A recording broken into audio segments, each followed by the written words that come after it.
And thanks for dropping by Lenny's Place, brought to you by my friends at Hillendale Stallions. What a November sale Hillendale is currently having. That is the place where you want to breed and sell horses. Well, we're 1 week past the Breeders' Cup, and the glow is still strong from that weekend. One race after another dropped thrills on us.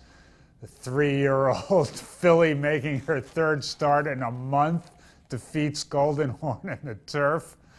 Domestic filly Tepin beats Europe's Best in the mile. You had Songbird and Nyquist in the juvenile races, Run Happy and Stephanie's Kitten, and of course, the performance we all wanted to see from American Pharoah. I don't think this particular Breeders' Cup can be matched from a racing standpoint. Now, I'm no houseman for Keeneland, but the job Keeneland did hosting this Breeders' Cup was remarkable. They put on a great show out there. Keeneland's not perfect, but make no mistakes, it does spend money to make its product better and safer for all involved. You heard Craig Fravel on this show a couple of weeks say that Churchill Downs, which had no interest for years in hosting Breeders' Cup, all of a sudden wants back in. I think they saw what was happening at Keeneland, and like a kid who sees another kid get a shiny new toy, all of a sudden they want the same toy now. Keep in mind, host tracks don't make a lot of money on the Breeders' Cup. They do it for the good of racing. That's why Frank Stronach is to be congratulated and thanked for offering up Santa Anita Park so many times in the past years. Let's face it, Churchill Downs does very little for the good of racing unless they're shamed into doing so. So after the next two Breeders' Cups go back to California, I suspect Kentucky's going to be in heavy rotation. Maybe both Keeneland and Churchill Downs will get a Breeders' Cup. I, for one, think it should come back to Keeneland before it goes to Louisville.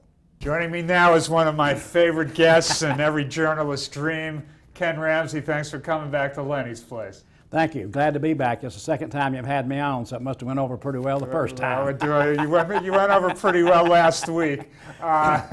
Last year, Stephanie's Kitten ran second in the filly and mare turf. Threw her into the November sale. You bought her back. Campaigned her another year at age 6. Had an okay year going until the Flower Bowl, which she won, and the Breeders' Cup filly and mare turf. Couldn't have worked out any better there at the end for Stephanie's Kitten, could it? Could not. She went out in a blaze of glory. There was enough pace to set it up for her. Like the Red Sea parted, she came right up the middle. Rad Ortez gave her a Hall of Fame ride, which he's probably going to be in the Hall of Fame himself someday. With all the people out there and the family and the fact that we was probably going to be parting with her later on, couldn't have gone out any better. We was just ecstatic. Well, I wrote it in my article, but I was next to you when she won, and you turned around and you said, "I have no words," which is a first. It's an all-time first for you. I know that. But let's talk about Stephanie's Kitten. You named her after a grandchild. You did end up selling her this year after the Breeders' Cup. That had to be emotional for you and your family. Well, that's what you call bittersweet. So the night of the sale, she topped out at 2.95, so the auctioneers carried the reserve as far as they could. Yeah. So I didn't know what the actual live bid was, so about, probably not more than 3 or 4 minutes, my friend, my farm manager, Mark Partridge, come in and said, the Japanese offered 2.7 for her. What will you take? And I said, well, they probably don't know what the reserve is. It could have been 3.5, 3.9. I could have went crazy, but tell them it takes $3 million to buy the filly. So they came back in just a few minutes with a 2.7. And I said, no, it takes 3. So I slept on overnight, and they said they would consider it. Didn't say no. So I slept on overnight and saw the results of the sales. There's only one sold for $3 million. The sale was down out there, so I called back and told Mark, I said, if they're interested in it, still interested in it, we would like to sell the mare. So they came back with 2.8 and no negotiation to it. I said 2.8, we'll sacrifice a $200,000. Maybe I was off $200,000. So we take the 2.8 and we're buying some brood mares and hopefully a Derby prospect or two for 2017. So everything's good. I told the family I'd take them on a vacation over to Japan. While we're over there, I've been invited to Big Red Farm to see Roses in May. So I'll see 2 of my top horses over there in Japan. It'll be an international incident, I'm sure. Let's go from one Breeders' Cup winner to another. Bobby's Kitten won the turf sprint last year. Yeah. Ran well this year, got a fourth. But you were scheduled to maybe retire him to Ramsey Farm, but now we got a scoop. You got another plan coming up for Bobby's Kitten this next year. We having to go to Plan B. Plan A was if he had won, he would have definitely been retired because he'd went out on top. If he'd have run second, it'd probably been debatable, but he ran fourth. He was coming on at the finish, but the two other races that he had did not set him up really good for the Breeders' Cup out here. And it was too short, 5.5 furlongs, and need a little bit more ground. So 6.5 furlong downhill again at Santa Anita could have been the same.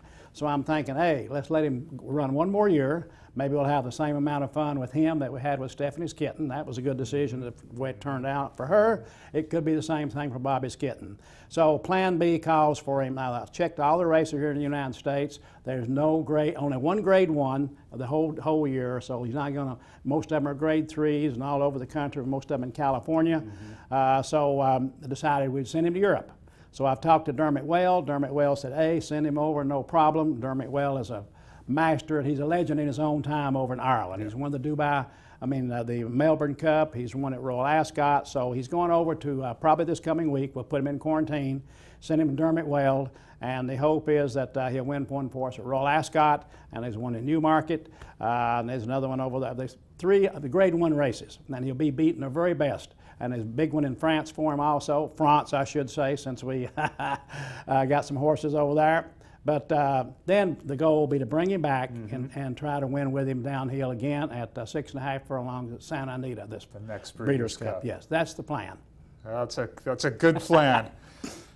You've had a good plan with some of these stallions, not only Kittens Joy, who's a world class at this point. You made a stallion out of Big Blue Kitten who's going to be a Calumet.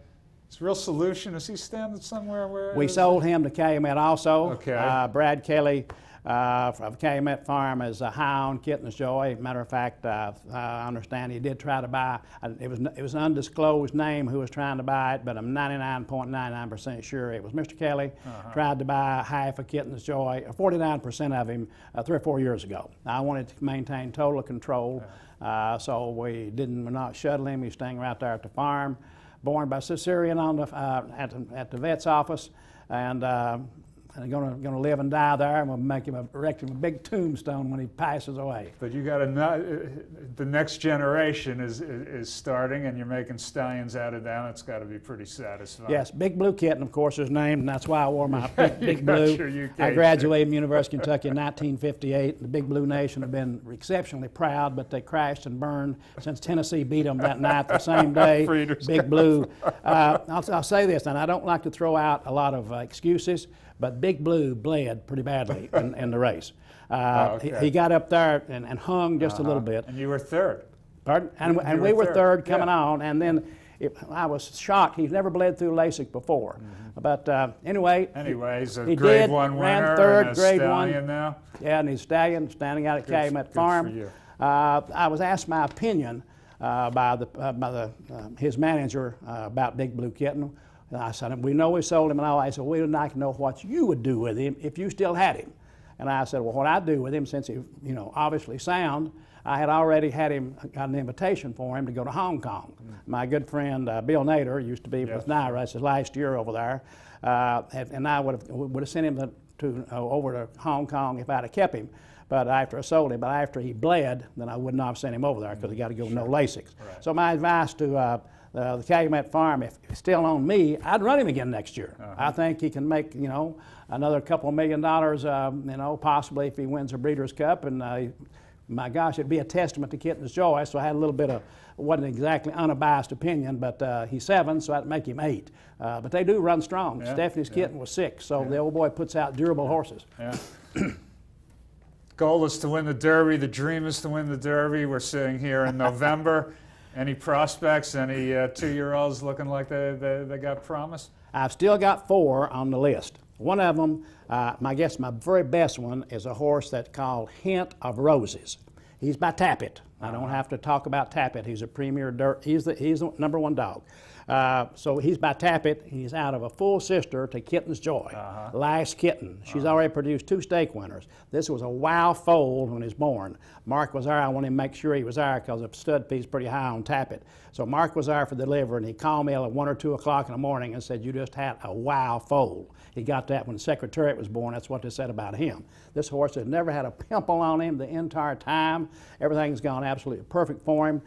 Mike Maker's got him. I ran him up at Churchill Downs. I was disappointed. He beat 1 horse the first time. Mike said, "Don't bet on him. He's green, but we need to get to work under him." Last time he ran drew it off the also eligible list, which wasn't all that good, going a mile and a 16th at Churchill Downs. You're kind of hung out. But he beat 6 horses and coming on strong. We like hint of roses, and the roses in there, just a hint, can let you know what I was thinking about, why I didn't sell him. You'd have probably bought $1.5 million or so, the way the Tappet sold as a yearling. But he's a good-looking horse. I got another one named after a good friend of mine, Larry Pinson, called Pinson. He's going to be going a mile and a 16th over at Churchill Downs before, trying to get him a race over the track, And then I've got one called If You Snooze, You Lose, which disappointed the last time, so he dropped down the bottom of the thing. I've got another one called Irish Colonel, who's pretty good. So Irish Colonel, and then I got one more named after my favorite uncle. He's my Uncle Mo, named Uncle Walder. So we got these scattered around. I know where to send them to get the points to get in the Derby if they're good enough. I wouldn't be surprised if we don't have one of them show up on our first Saturday in May. Oh, good. We need you over there. And speaking of naming, I know you're under a lot of pressure now because you got to pick out a good one to name Lenny's Kitten now. So I don't want to put any more pressure on you, but we know that's going to be your Derby horse maybe in a year or so. A promise made is debt unpaid, but to put the word kitten in there, it has to be a Kitten's Joy. And of course, everybody says they're oriented toward the turf, but we'll get one that's got a little dirt pedigree to it mixed in. All right. By the way, speaking of Derby, I want to throw into this about International Star. International Star, of course, got the foot problem the morning of the Derby, which was devastating. I thought he really had a chance. Got more points than anybody, one that swept the series down to Fairgrounds. This morning, I got my grandson Nolan, who's going to the University of Louisville, but also working 40 hours a week for Mike Maker, which the family don't like that. He thinks he's smart enough to handle both, but I think he's got another thing coming. But anyway, text me and said International Star was right on target to win the Zaya Derby. So he could be a Derby horse after all. That's the last 3-year-old Derby they got out in New Mexico. He worked 5 furlongs this morning and a minute flat in company with the horse that ran second to We Miss Artie in the Spiral Stakes, and beat him, pulled away from him by 6 lengths, and both of them are training. Both of them are good horses. So high hopes for International Star. He could yet be a Derby horse. Scoops all over the place here, folks. I don't know how much more you could get than what you're getting here. We want to thank Ken Ramsey for being here with us again today. I want to thank you, viewers. I want to thank my friends at Hillendale Farms, at Hillendale Stallions. We'll be back at you the Monday after Thanksgiving, so don't eat too much turkey. We'll be back with you right after that. See you then. Bye-bye, everybody.